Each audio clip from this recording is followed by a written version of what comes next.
Bees everywhere. What's up, everybody? Welcome to the Life of a Board Game. And that previous statement probably made you think that I don't like bees. Well, I do, at least in the board games. In real life, not so much. Why would they sting you and then die? There's no really point in that. But we're not going to talk about that. We are going to talk about the good bees. Bees that make honey from all kinds of different flowers. We're going to talk about queens, to be or not to be.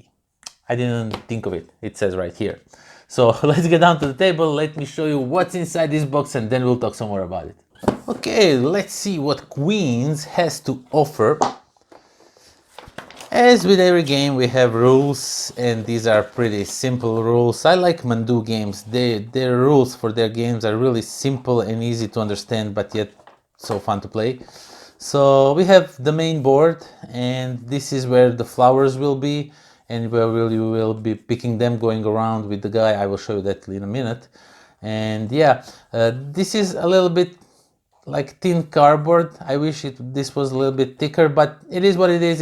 It doesn't bother me that much. I just wish it was a little bit thicker. And then you get this. This is just for scoring, so you can know at the end of the game who won.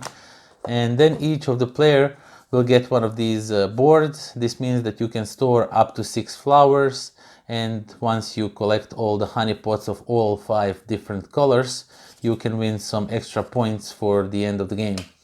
And these are the pots. Once you collect the purple flower honey, you will just put this one over here, and when you collect the blue, yellow, the white and the red, then you will put all these over there, and you are going to score some extra points at the end of the game.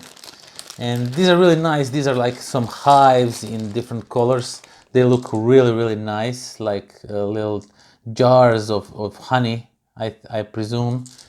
If I had more time, I would probably make some stickers on them so they look more like jars. And also you got some beehives that will score you points. You will put on your meadow at the end of the game. They will score you points depending how many bees are around these hives at the end of your game. And these are just the tokens that I was talking about. Once you have all the honeys, you will win 10. Then the other player, second player, will win 6, then 5, then 4. So basically it's really worth to go for the first one because it brings you way more points than the second place or the third place. You get some tokens just so you can track how many points you have each round. And this is the guy, the worker, the beekeeper, I think it's correct word. And basically he will be moving around these dots. And what you do in this game, you have these flowers in all kinds of colors, 5 of them actually: white, pink, yellow, blue and red. So you will have these. Let me just quickly put it on the board just to show you how the game works itself, and then we'll talk some more about it in the details. I just want to show you how it works.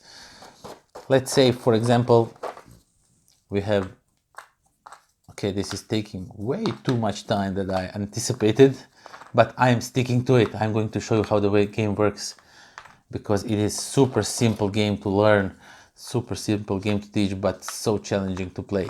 Okay, so let's not put this one. This is from like tiny expansion that I won't go through it now. You can play with it. It's really up to you. So yeah, basically you will have your guy here, and on your turn you will decide what you want to pick up. If you are taking the tile, the flower with the bees, you can only take that one. And if you want, you can take 3 of the different color, or you can take up to 2 of the same color, or 2 of the different colors, like this, for example. But if you are taking 3, they must be different colors.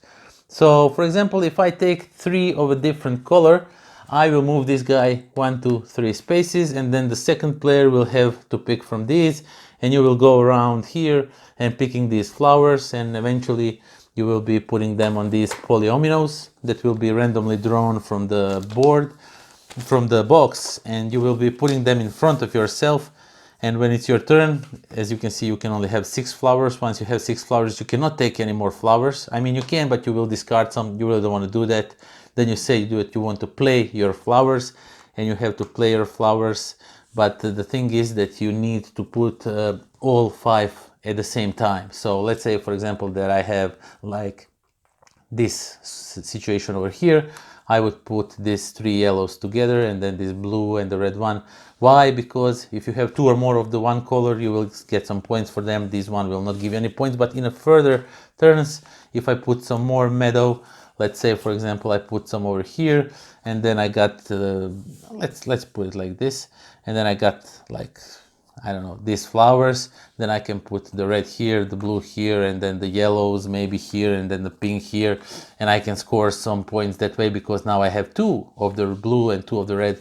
But yeah, basically that's how the game plays. There's the components. These are just a bunch of these flowers with all kinds of different bees that will bring you some extra points at the end of the game. Okay, so that was Queens. And yeah, bees start to be like a super popular theme in the last few months in board games. I don't have nothing against it. The games are usually pretty fun and interesting, and that's the case with this one. It is fun. It is interesting game. You have like set collection that you are trying to collect all kinds of flowers, and you try to score as more points as you can. But there's always that race that one player. The first player who gets all the colors will get the most points for having all the colors of the honey, and there's always a race for that. But in an essence, it is like a polyomino game where you are taking tiles and placing them in your orchard. No, not orchard. What's in your meadow? In your meadow, orchard. Jesus.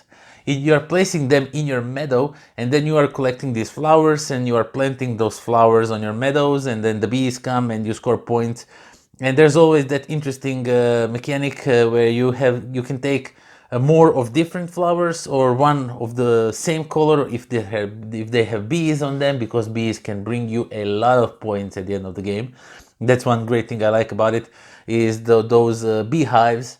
If you place them strategically correctly and all that, you can score a bunch of points and definitely win this game. I like how you really need to think, what do I need, what can I get, and the way that the worker is moving around when you are picking flowers, depending how many flowers you pick, that's how many spaces he will move, and then you know what you will offer to other players. So sometimes you want to pick like flowers that you really don't need, but just so you can advance him a little bit further, maybe get an extra point for that, and then in process eliminate some flowers for your opponent when you see, oh my god, he wants that white flower, and he can get three of those or 2 of those and stuff like that. It is just super fun and interesting game. You are building your own meadow with flowers, so there's no that much of a player interaction besides that main board, where you are just deciding what you want to give to the player next, again, who goes after you. And yeah, it is basically a great polyomino game with kind of a little bit of twist, because when you take polyominoes, you need to fill them with flowers, and you decide how you want to fill them. So you just pick up shapes, but then you decide how this shape will look with how the flowers will look on that shape, in what color, what order. And you always want to go for more of the same color, because that way you can rescore all the previous points. But in a turn you will not get that extra point if you have all the 5 different colors first. And yeah, the Queens is fun. It is interesting game. It's super fast, it goes super quickly, it's easy rules, easy to understand. The playmats and those tiles are the playmat itself. It's really like thin sheet. I don't like it, but the tokens, the main tokens, the flowers and all that are super thick tokens, and that's what matters, because you are constantly fiddling with those, and you want those to be like big, heavy cardboard chits and not some flimsy stuff like. For those polyomino boards where when you are building your meadow, that's fine. That's really not that much of negative stuff. I wish they were a little bit bigger, I mean thicker, but it is what it is. The game is still fun. I would play it anytime as a filler, as the end the game to end the night maybe, because it's like easy and fast and all that. But yeah, that is that. If you like bees, if you like polyomino games, you like some little player interaction, check this one out definitely. And that's that. Thank you all for watching, thank you all for subscribing, and until next time. Pozdrav. Queens, to be or not to be. So yeah, bees are pretty popular theme in the late in the late few months, in the last few months. Again, I like them. I really do. The theme sounds like super cool, awesome stuff. So, this video was brought to you by philibertnet.com, the game in all its states.